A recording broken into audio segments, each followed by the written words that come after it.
With that, the most powerful panel of the day is my viewpoint. Take it away. Thank you. All right. Good afternoon, everyone. My name is Nida Atshan. I'm Director of Strategy and Operations for AAA. It's a pleasure to be here today. This panel is not about checking a diversity. It's not a checkbox. This is about diversity in perspective. These women are all leaders in their fields. They've contributed tremendously to the entrepreneurial venture capital ecosystem, and we're here to dive into exactly that, the female lens on venture capital. We'll start with some quick introductions. Ayah?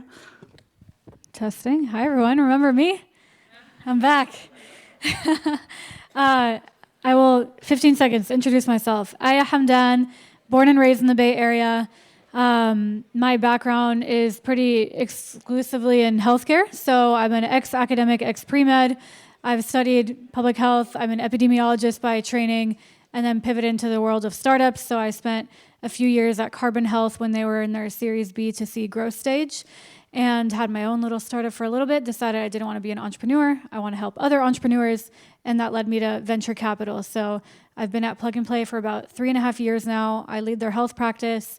I split my time between investing in startups, and the other fraction of my time is making the fund interesting through other partnerships. Awesome. Hi, I'm Mariane Bekker. So I run Founders Bay and Women Founders Bay. We're a community of 80,000 founders, VCs, and family offices here in the Bay Area, and we're on a mission to making tech more inclusive. Hi, I'm Danielle Dudum. I'm a partner at Trubic Ventures. We're an early stage seed fund that has an international presence. I'm in San Francisco. My colleagues are in Taiwan, Japan, and Singapore. We're celebrating our 10-year anniversary this year. Before that, I was at Google running different sales and ops units in the United States and Latin America. Thank you, ladies. All right, from your perspective, what are the most significant high growth markets or customer needs that have historically been overlooked by the venture community? And how do you spot them first? So I can start. Definitely women-led ventures. So if you think about it, women now are creating like over 50% of all businesses in the US, and yet we still receive less than 2% of VC funding. But with that, there's so many studies that show that for every dollar you invest in a woman, you get $1.77 in return compared to $1.30 for their male counterpart. So we do better returns, we make better CEOs, and yet we don't receive any of the venture capital funding. So I think if a VC firm wants to really get ahead, now is the time to invest in women. That was really good. All right, so the question, finding kind of these overlooked opportunities. I think it's the boring stuff that's branded as cool stuff is what I like to invest in. So I'll give a couple examples. I invest in healthcare pretty exclusively and extensively. And the hottest space right now in healthcare is AI for back office automation. It's all of the stuff that happens behind the scenes of the paperwork that the physicians and the physicians' counterparts don't want to do in the first place. But it's a highly profitable area, and this is where I think actually most of the digital health funding dollars are going towards right now, and I think they should be. Another example, something that's really, really boring is wet labs. The science, so if you've been a scientist, we've worked in the wet lab. It's not very riveting stuff. You're sitting there, working on your experiment, sleeping in the lab, pipetting, but this is a gold mine in the making, and it's not something that happens overnight, but of course now with the advancements of AI, computing, et cetera, we're getting closer to seeing products come out of the lab overnight. So what I get excited about is really contributing to this trend of scientists funneling their good science but into entrepreneurship, and there's a few ways to do it. You know, some of the work that we do at Plug and Play is partnering with universities. How do we work with the universities to support them in commercializing their IP? Because I think there's a huge failure if we let the science just stay in the walls of the wet lab. That, you know, what we can really do is take this science, build it into a company, and, you know, we'll see more like Guardant Healths of the world that if you were here for Helmi's talk earlier.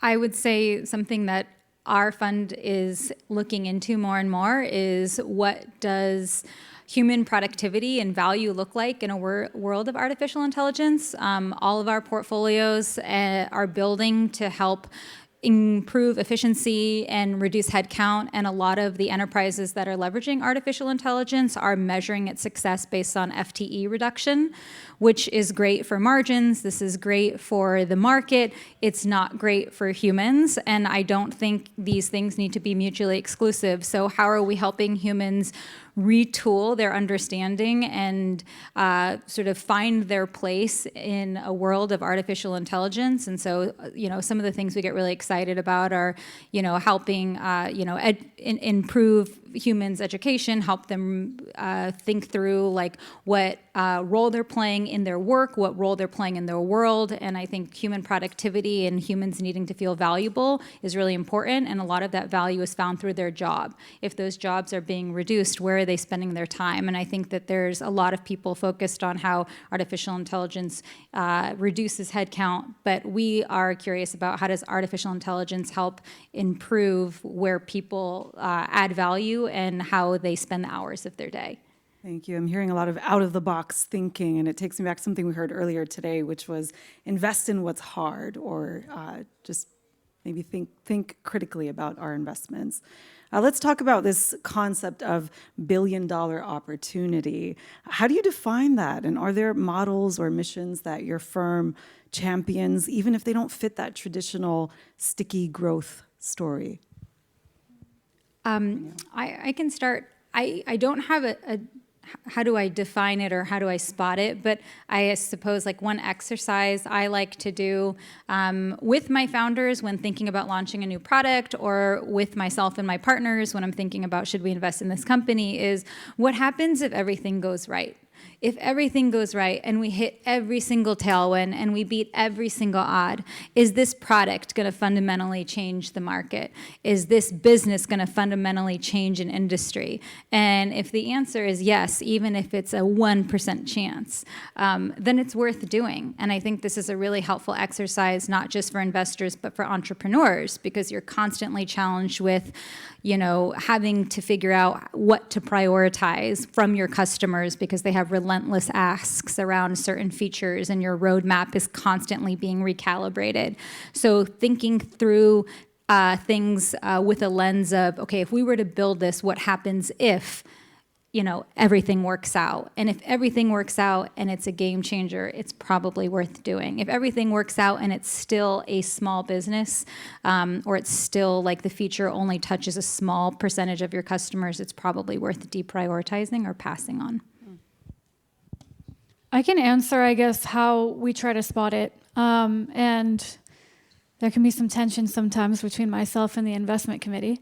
But I think that's natural because, Plug and Play has now 35 public unicorns in our portfolio. And, our investment committee really looks for unicorns within 5 years. I come from an industry where that's essentially unheard of. And so how I try to spot it is really leveraging market tailwinds. And I think my job as an investor is to try to see the future and get ahead of it, get ahead of the market. Because I don't want to invest in a company that's just going to, be in a single hype cycle and die down. I want to invest in something that's going to continue to grow over a decade plus. And so what I mean by market tailwinds, it can be a few different things. Some of it is looking at what's happening in neighboring industries like semiconductor, financial services, and how that might influence my industry. And the other aspect of it is what's happening in policy. And a tangible example is a few years ago, there was some really interesting policy that came out from the US government around price transparency. Hospitals and insurers were required to report all pricing data on medical treatments, surgeries, et cetera. So this was mandated. And if they didn't do it, they would get massive fines. Hospitals are already, bleeding budgets. They can't afford to pay a several $100,000 fine because they didn't report a piece of data that they were supposed to report. So watching that closely, it's, okay, well, who's going to be the end user? How are they going to report this data? And so they need tools for that. With that, I essentially, did my whole assessment. What are all the technologies that are popping into the industry around price transparency? And I made my judgment on which one's the best bet. we'll see. It was, 1 to 2 years. So they're definitely, the company that I invested in was Handle Health, and they're growing really quickly, but I'll celebrate when they exit. So that was an example of what I mean by market tailwinds. And, it is a bit tough to do that right now when we're talking about policy tailwinds, because policies are changing by the hour lately. And so it's kind of thrown me out of whack a little bit, but that's typically my strategy for spotting the billion-dollar opportunity. Yeah, I think for me, I really look at the competitive advantage. So in the past, technology was a moat, right? If you had really good tech engineers, then you could build a product that was hard to reproduce. But now with AI, literally I build my membership platform in 2 days, something that used to take me 6 engineers, 6 months to do. So technology is no longer a moat. So what is really your competitive advantage? Do you have, for example, a following, right? Because that's very hard to reproduce. Do you have 100,000 followers? Then people cannot really reproduce that, right? Or do you have, maybe you worked at corporate for 20 years and now you know all the director of engineering at the Series D startup. That for me is a competitive advantage. Something that somebody cannot easily reproduce and something that would allow you to build kind of your distribution channel. So if I see both of that, then I would invest in. So 2 companies I invested in, one with Vantage Robotics, and they already had contracts with the FBI. Right? And that's very hard to get. So I'm like, okay, well, that's a big moat. And then the second one with Feather Robotics, which is basically they invented a way to do a humanoid robot that is very flexible and can be used in industries. And that's not something that's easy to reproduce. So that's what I look for. That's a great segue into this next question, because there's the opportunity, the idea, and assessing that, but there's also the founder directly. So beyond financials, what's maybe the single most important non-traditional factor that you look for when deciding to back a founder? Yeah, I can start with that. So definitely there's one thing that I look for, and that's, do you know how to hustle, right? As a founder, you have to hustle every single day, and you have to be good at sales and marketing and engineering, and nobody really has all those skill sets. How could you? But are you able to, one, figure out what you don't know and figure out how to solve it?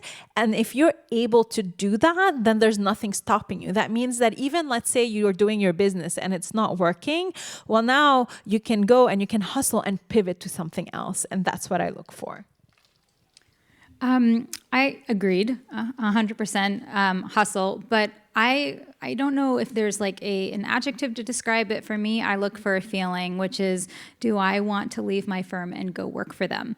We look at our portfolios as partners for the next decade. And I know that a company is one that we should invest in when I'm just doing this on the call and I'm just so excited and I'm thinking to myself, yeah, I would work for them. Yeah, I would tell my business partner I need to take a sabbatical. I want dual employment. I want to help them as their early stage founder, getting them coffee, whatever it is. And so I feel like when I'm compelled to by their vision, when I'm compelled by the way they talk, it gives me confidence that they will be able to attract top talent, that they will be able to sell to customers, because they've convinced me that this is a company that I want to join and see win as an employee, not just as an investor.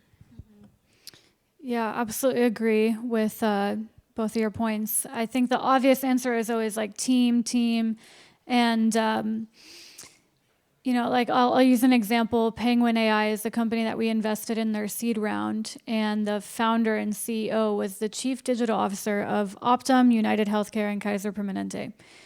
We invested in their seed. It was at 30 mil. Within 6 months, it's now valued at 200 mil. So when we say in early stage investing, we weigh the team heavily, I think that's, the obvious answer. But that's not always the case, right? Because then we just create a cycle where the only entrepreneurs are serial entrepreneurs, and we want to support emerging and up-and-coming entrepreneurs. And so the overlooked thing that maybe the way that I want to answer this is, are they making it clear to me that they're going to make money?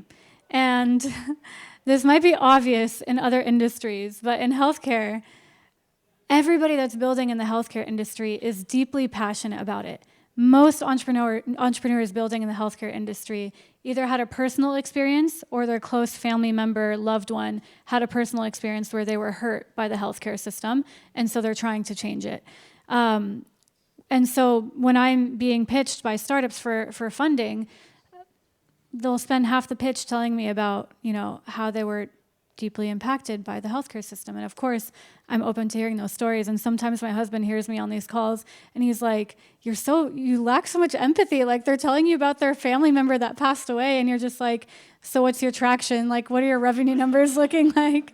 So yeah, I could do it in a more gentle way, but that's what I mean by overlooked, is build in something you care about, that you're so passionate about, that you'll pull those all-nighters for. But make it really clear how you're going to actually hit that inflection point. So if your first few customers are small clinics, great, get the early revenues coming in, validate your product, but truly, how are you going to hit that inflection point and be a highly profitable company? There was such a blend of the answers, and I think this speaks to the importance as a founder, making sure that you are the right founder for whatever the problem is that you're solving for, but speak the venture capital language of also saying, this is how I plan to make money. Yes, I'm passionate, there's a personal connection, but tying it back to the how. So thank you for that. Now let's shift into the capital access gap. So even with progress, most funding still tends to go to male-led teams. What's the real bottleneck there, and what actions are actually moving the needle? So I could talk a lot about that, right? So I started my career as in engineering leadership, and I was always the only woman in the room, the only women of color in the room, the only Arabic woman in the room, et cetera, et cetera, et cetera. And then after I left Mindbody, I started a company to help companies hire more women engineers. And then I found myself being a founder. So then I started going to all these different events, these founder events, and I would find myself being the only woman in the room again. And I'm like, well, where are the women founders, right? I know they exist. We start 50% of all the businesses. Why aren't they in the Silicon Valley circles? Why aren't they in those events where VCs are? So 2 years ago, I decided to start Founders Bay, and it's just a newsletter where we just report on all the events happening. And in those events, of course, half of my audience are women, so now suddenly they can find where the events are.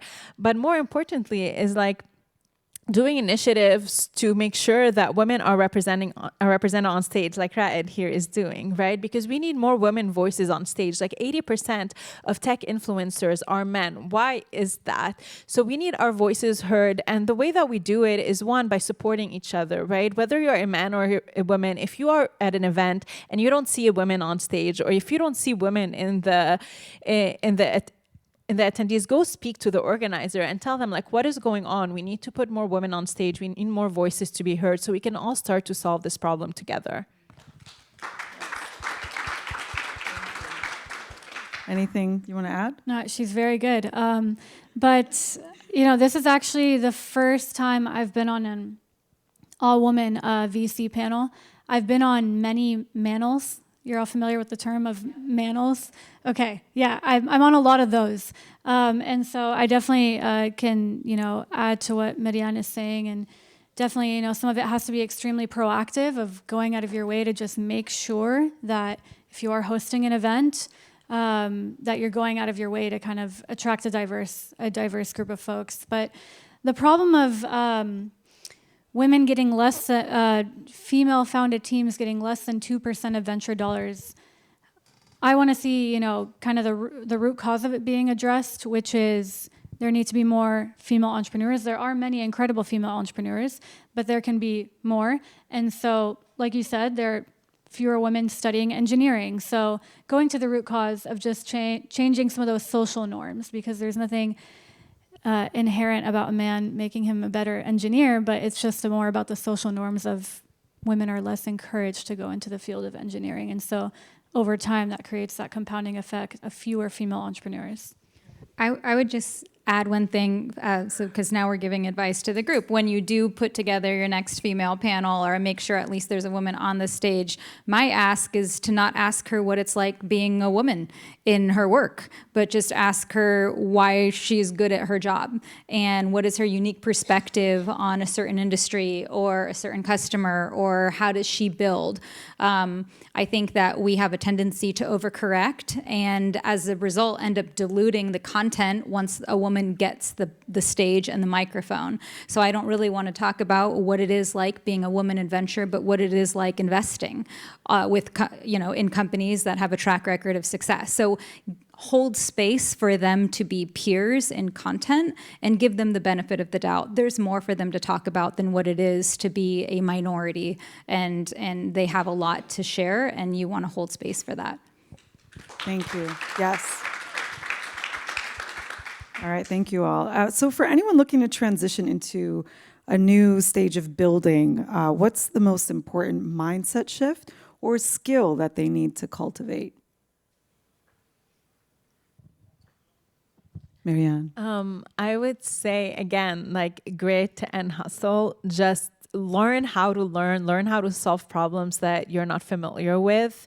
And now you have the best tool at your fingertip. If you don't know something, just ask ChatGPT and it'll guide you, and then do what it's telling you to do in terms of getting where you need to go. I would say, let's assume you're already building, and then the question is, should I raise capital? And I would say, consider where you get your capital carefully. Not every single business needs to be a venture-backed business. There are a lot of companies that I see where I'm like, that is a great idea. I want this to exist in the world. It doesn't make sense for me to invest. And it actually doesn't make sense for you as a founder to take money from me and then to give up, X% of your company and have all of these expectations around an exit. There are so many incredible companies, and I don't like to say lifestyle business because I feel like it dilutes its impact, but there are really, really great companies that can have small teams that can be bootstrapped or can generate revenue quite quickly, and then you don't actually have to give any of your company away. So just think carefully about your capital sources, and raising venture dollars isn't peak career success. So, sorry, Rod. Go ahead, Ayah. No, just do it and just figure it out. And I feel that I'm often approached about, would you invest in my company? And can you connect me to Pfizer, Eli Lilly, so they can buy my product? But I think that sometimes, you only get that conversation once, and just make a smart judgment on when you want to have that conversation, because a lot of the times the more important thing is to just put your head down and build, and ask for those conversations later. All right, and just to wrap up, just one powerful action everyone in the audience, we've got investors, founders, LPs, can take immediately to accelerate the progress that we all just discussed. Yeah, if you see a post on social media about that a woman is doing, go like it, go comment it, so that more women voices are heard, and we can have more tech influencers who are women, and they can speak for all of us. Just a like can change the world, honestly. Maybe this is corny, but be positive. Like, don't be a jerk. If you have something to say that's not constructive or kind, keep it to yourself. I have 3 kids. I tell this to my 2-year-old, and I think we all need to remember this, that there's a lot going on in the world, in our personal lives. Building is hard. Failing publicly is harder. If you have a hot take on someone's success or their track record, that's not going to improve their life, then keep it to yourself. Do the right thing. So what motivates me to be in this industry is that we can really have a big impact. And so, it's a privilege to be in a position of influence. And if you're not in a position of influence, then work really hard and get to a position of influence. And once you are in that position, do the right thing, because there are bad people making bad decisions in the industry, and don't be that person. All right, well, thank you all for being part of this panel and for sharing your insights and just pushing venture in the right direction. Thank you all so much.